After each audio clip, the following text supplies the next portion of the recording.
আসসালামু আলাইকুম ভিউয়ার, আশা করি সবাই ভালো আছেন।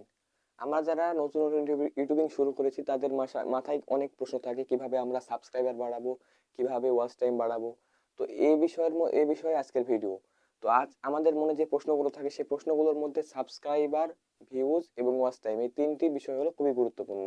তো আজকে আমি আপনাদের বলবো যে কোনটি বেশি গুরুত্বপূর্ণ আমাদের জন্য, যারা নতুন নতুন ইউটিউবার আছি। ভিউজ না সাবস্ক্রাইবার না ওয়াচ টাইম। তো আজকে আমি আপনাদের এই ভিডিওতে এই তিনটি বিষয় সম্পর্কে বিস্তারিত আলোচনা করব। তো ভিডিওটা টেনে টেনে না বা স্কিপ করে দেখবেন না, ভিডিওটি সম্পূর্ণ দেখবেন। একটু স্কিপ করলে হয়তো আপনি গুরুত্বপূর্ণ কিছু মিস করতে পারবেন, তাই ভিডিওটি সম্পূর্ণ দেখবেন। আর একটা কথা না বললে নয়, আপনি যদি আমার চ্যানেলে নতুন দর্শক হন তাহলে চ্যানেলটি সাবস্ক্রাইব করে পাশে বেল আইকনটা অন করে দেবেন, যাতে পরবর্তী ভিডিও নোটিফিকেশন সবার প্রথমে আপনার কাছে পৌঁছায়। তো চলুন না দেরি না করে শুরু করা যাক। Welcome back viewers. তো এখন আমরা যে তিনটি বিষয় নিয়ে আলোচনা করব সেই বিষয়গুলো হলো ভিউয়ার, সাবস্ক্রাইবার এবং ওয়াচ টাইম। তো আমরা অনেকেই মনে করি যে আমাদের চ্যানেলে যদি বেশি বেশি সাবস্ক্রাইবার থাকে তাহলে কিন্তু আমাদের চ্যানেলে অটোমেটিক্যালি বেশি বেশি ভিউজ হবে, এবং বেশি বেশি ভিউজ হলে বেশি বেশি ওয়াচ টাইম গেন হবে। তো আপনাদের এটি একটি ভুল ধারণা। তো আপনারা দেখবেন, একটু খেয়াল করে দেখবেন যে বড় বড় ইউটিউব চ্যানেলগুলো আছে যাদের সাবস্ক্রাইবার 1 মিলিয়ন, 10 লাখ, 20 লাখ, যাদের সাবস্ক্রাইবার এরকম আছে, অর্থাৎ দেখবেন 2 লাখ 3 লাখ সাবস্ক্রাইবার যাদের আছে, তাদের কিন্তু দেখবেন সাবস্ক্রাইবার যদিও 1 লাখ, কিন্তু তাদের ভিডিওতে ভিডিও আপলোড করলে কিন্তু সাথে সাথে 1 লাখ ভিউজ আসে না। তাদের ভিডিওতে প্রথমে 1,000, 2,000, 3,000, খুব বেশি গেলে 10,000 পর্যন্ত ভিউজ আসে। তাহলে তাদের সাবস্ক্রাইবার কিন্তু 1 লাখ, কিন্তু ভিউজ আসছে মাত্র 10,000। তো এখানে কি সাবস্ক্রাইবার ঠিক মতো কাজ করছে? ঠিক মতো কাজ করছে না। সকল সাবস্ক্রাইবার কিন্তু সবসময় অ্যাক্টিভ থাকে না। এজন্য আমাদের সাবস্ক্রাইবারের তুলনায় ভিউয়ার বেশি প্রয়োজন। তো এখানে তারপরে বিষয় হচ্ছে যে যদি ভিউজ বেশি হয় তাহলে কিন্তু ওয়াচ টাইম বেশি গেইন হবে, এটা কিন্তু ভুল কথা। আপনাদের ভিডিও কন্টেন্ট যদি কোয়ালিটি ফুল না হয়, আপনাদের ভিডিওতে যদি সাউন্ড কোয়ালিটি ভালো না হয়, ভিডিও কোয়ালিটি যদি ভালো না হয়, এবং ভিডিও থেকে যদি কিছু জানার না থাকে, তাহলে কিন্তু ভিডিওতে কোনো সময় অডিয়েন্সরা বেশি সময় দেবে না, আপনার ভিডিওটা বেশি সময় ধরে দেখবে না। তাহলে কিন্তু আপনাদের ভিডিওতে বেশি ওয়াচ টাইম গেইন হবে না, এবং আপনাদের ভিডিওতে ওয়াচ টাইম বেশি গেইন না করলে আপনার ভিডিওটা কোনো সময় র্যাঙ্ক করবে না। তো আমরা অবশ্যই জানি যে ভিডিও র্যাঙ্কের জন্য আমাদের থাম্বনেল, টাইটেল, ডেসক্রিপশন এসব বিষয়ে বেশি গুরুত্ব দিতে হয়। সাথে সাথে আমাদের ভিডিও কোয়ালিটির দিকেও কিন্তু বেশি গুরুত্ব দিতে হবে। আপনার একটা কথা সবসময় মাথায় রাখবেন যে একটি কোয়ালিটিফুল ভিডিও পারে আপনাদের ভিডিওটি র্যাঙ্ক করতে এবং আপনাদের ইউটিউব চ্যানেলটি র্যাঙ্ক করতে।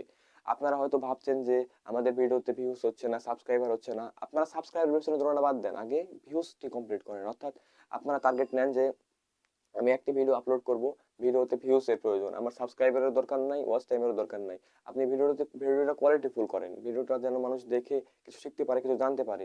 যখন আপনাদের ভিডিওতে মানুষ কিছু পাবে, তখন আপনাদের ভিডিওতে অটোমেটিক্যালি আপনাদের চ্যানেলে মানুষ সাবস্ক্রাইব করবে, আপনাদের চ্যানেলে বেশি বেশি অডিয়েন্স আসবে। তো আপনারা চেষ্টা করবেন যেন ভিডিওটি কোয়ালিটিফুল হয়। তো এখানে আরেকটা বিষয় রয়ে গেল যে আপনারা যখন ভিডিওটা আপলোড করবেন, যখন আপনাদের ভিডিওতে ঠিকমতো ভিউজ আসা শুরু হবে, তখন আপনারা কি করবেন, ভিডিওর মাঝে মাঝে বলবেন একটু সাবস্ক্রাইব করার কথা বলবেন, ভিডিওটি সম্পূর্ণ দেখার কথা বলবেন। ভিডিওর শুরুতে একটা কথা বলে রাখবেন যে হ্যালো ভিউয়ার্স, আজকে আমি আপনাদের কিছু টিপস দেবো। সাথে সাথে ভিডিওর শেষে একটি বোনাস টিপস দেবো। তাহলে অডিয়েন্সটা কি ভাববে যে আপনি যখন বলবেন যে বোনাস টিপস দেবো, তখন হয়তো ভিউয়ার ভাববে যে লাস্টে যে টিপসটি হয়তো খুবই গুরুত্বপূর্ণ, তাই ভিডিওটা সম্পূর্ণ দেখার চেষ্টা করবে। তো আপনারা এইভাবে আপনাদের ভিউয়ার্সকে ভিডিওতে আটকে রাখবেন। যেভাবে হোক আপনারা ভিডিওতে চেষ্টা করবেন 50%-এর উপরে দেখানো, অর্থাৎ 10 মিনিটের একটা ভিডিও হলে আপনারা কি করবেন, 5 মিনিটের উপরে দেখার চেষ্টা করবেন। তাহলে আপনাদের ভিডিওটি খুবই র্যাঙ্ক করার খুবই সম্ভাবনা বেশি থাকে। সাথে সাথে আপনারা অবশ্যই কিন্তু টাইটেল আর ডিসক্রিপশন খুবই ভালোভাবে লিখবেন, ট্যাগ দেবেন ভালোভাবে, এবং থাম্বনেল দিবেন খুব ভালোভাবে। আপনাদের ভিডিও যখন আপনারা আপলোড করলেন, তখন কিন্তু প্রথমে আপনাদের যে সাবস্ক্রাইবারের কাছে নোটিফিকেশন যায়। যদি আপনারা আপনাদের বন্ধু বান্ধবের মাধ্যমে সাবস্ক্রাইব করে থাকেন, তাহলে সেই সাবস্ক্রাইবারগুলো কিন্তু যদিও সাবস্ক্রাইব করে ফেলে আপনাদের জন্য, আপনাদের বন্ধুত্বের খাতিরে সাবস্ক্রাইব করে ঠিকই, কিন্তু তারা ভিডিও দেখে না, কারণ সেই ভিডিওগুলো তাদের প্রয়োজন হয় না। তো আপনাদের কি হয়, আপনারা সাবস্ক্রাইবার ঠিকই আছে, ভিডিও আপলোড করলে তারা ভিডিও দেখে না, আপনাদের ইমপ্রেশন গুলো অযথা নষ্ট হয়। আর ইউটিউব যখন ইমপ্রেশন দেওয়ার সাথে সাথে সেই ইমপ্রেশনে যদি কোনো কাজ না হয়, তারপরে আস্তে আস্তে ইমপ্রেশন দিতে দিতে ইউটিউব একসময় ইমপ্রেশন দেওয়া কমিয়ে দিবে। অর্থাৎ আপনার অযথা ইউটিউব ইমপ্রেশন দিচ্ছে, আপনার ভিডিওতে ভিউজ হচ্ছে না, তাহলে কিন্তু ইউটিউব আপনার ভিডিওটির ইমপ্রেশন দিবে না ঠিক মতো। তো আপনারা এখানে খেয়াল রাখবেন আপনাদের ভিডিও ইমপ্রেশন যেন মিস না যায়, এবং ইমপ্রেশন দেওয়ার সাথে সাথে আপনাদের ভিডিও যেন ভালো মতো একটি ওয়াচ টাইম জেনারেট করে। যদি ভালো মতো ওয়াচ টাইম জেনারেট করে, তাহলে ভিডিওতে আপনাদের অটোমেটিক্যালি ভাইরাল হয়ে যাবে। এখানে একটি বিষয় আছে যে আপনারা যখন ভিডিওটি আপলোড করলেন, সাথে সাথে আপনাদের ইমপ্রেশন ইউটিউব ঠিকই দিচ্ছে, কিন্তু আপনাদের ভিডিওটি আরো বেশি আকর্ষণীয় করার জন্য আপনাদের আকর্ষণীয় থাম্বনেল তৈরি করতে হবে। থাম্বনেল যদি আকর্ষণীয় না হয় তাহলে কিন্তু আপনাদের ভিডিওতে ভিউয়ার্স আসবে না। তো আপনারা অবশ্যই সাবস্ক্রাইবার সাবস্ক্রাইবারের তুলনায় ভিউয়ার্স এবং ওয়াচ টাইমের দিকে বেশি গুরুত্ব দেবেন। কারণ আপনার 1000 সাবস্ক্রাইবারের প্রয়োজন নেই, আপনার 4000 ঘন্টার ওয়াচ টাইমের প্রয়োজন নেই। আপনারা কি করবেন যে 60,000 ভিউয়ার্সের দিকে টার্গেট করবেন। আপনাদের ভিডিওতে যখন 4 মিনিট করে 60,000 ভিউ কমপ্লিট হয়ে যাবে, তখন কিন্তু আপনাদের ভিডিওতে অটোমেটিক্যালি 2,40,000 মিনিট কমপ্লিট হয়ে গেলে আপনাদের 4,000 ঘন্টা ওয়াচ টাইম কমপ্লিট। তারপরে যখন আপনাদের ভিডিও ভাইরাল হবে, তখন আপনাদের ভিডিওতে অটোমেটিক্যালি সাবস্ক্রাইবার আসা কমপ্লিট হবে। আপনাদের সাবস্ক্রাইবার তখন আর চেয়ে নিতে হবে না, বা আপনাদের সাবস্ক্রাইবারের জন্য সাব অনেক কিছু এসব করবেন না। আপনারা এসব যদি করে থাকেন তাহলে কিন্তু আপনাদের চ্যানেলটি যখন তখন ব্যান্ড হয়ে যেতে পারে।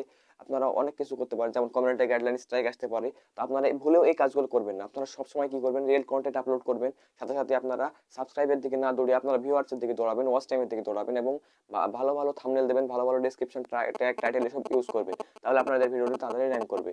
তো আজকের এই ভিডিও থেকে আপনি যদি একটু উপকৃত হয়ে থাকেন বা আপনাদের একটু কাজের হয়ে থাকে, তাহলে ভিডিওতে একটা লাইক দিয়ে আপনার মূল্যবান মতামত কমেন্ট বক্সে জানাবেন, এবং ভিডিওটা আপনার বন্ধু বান্ধবের কাছে শেয়ার করতে পারেন।